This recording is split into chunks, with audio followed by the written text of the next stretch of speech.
দর্শক ভাই সবাই ভালো আছেন, আশা করি ভালো থাকেন। তো আজকে আমরা লাইভে এলাম একটা বিশেষ একটা কারণ নিয়ে।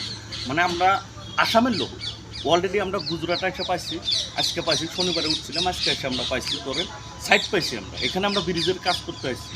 তো যখন ব্রিজের কাজ করতে আসলাম আমরা এদিকে আসার পরে বাজারে গেছি, ডালের দামটা অল্প কম আসছে, 150 টাকা কেজি।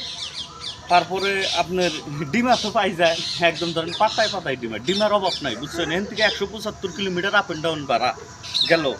তারপরে আরও মুরগির দাম বেশি না, ব্রয়লারের দাম অল্প কম আছে, কম থাকলে তাও চলে। ওই যে 175 কিলোমিটার যা লাগবো আপ অ্যান্ড ডাউন করা লাগবো, থেকে নিয়ে আসা লাগবে।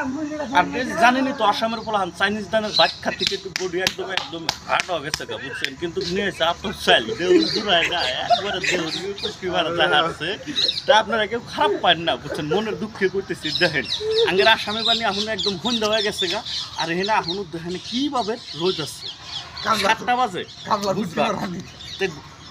কামের বললাম না, এটা থাকলে কম না, এখানে কাইডে দিও, বুঝতে পারছি। কামের হানি এখানে কাইডে দেখে আর হানি ছেড়ে দিও।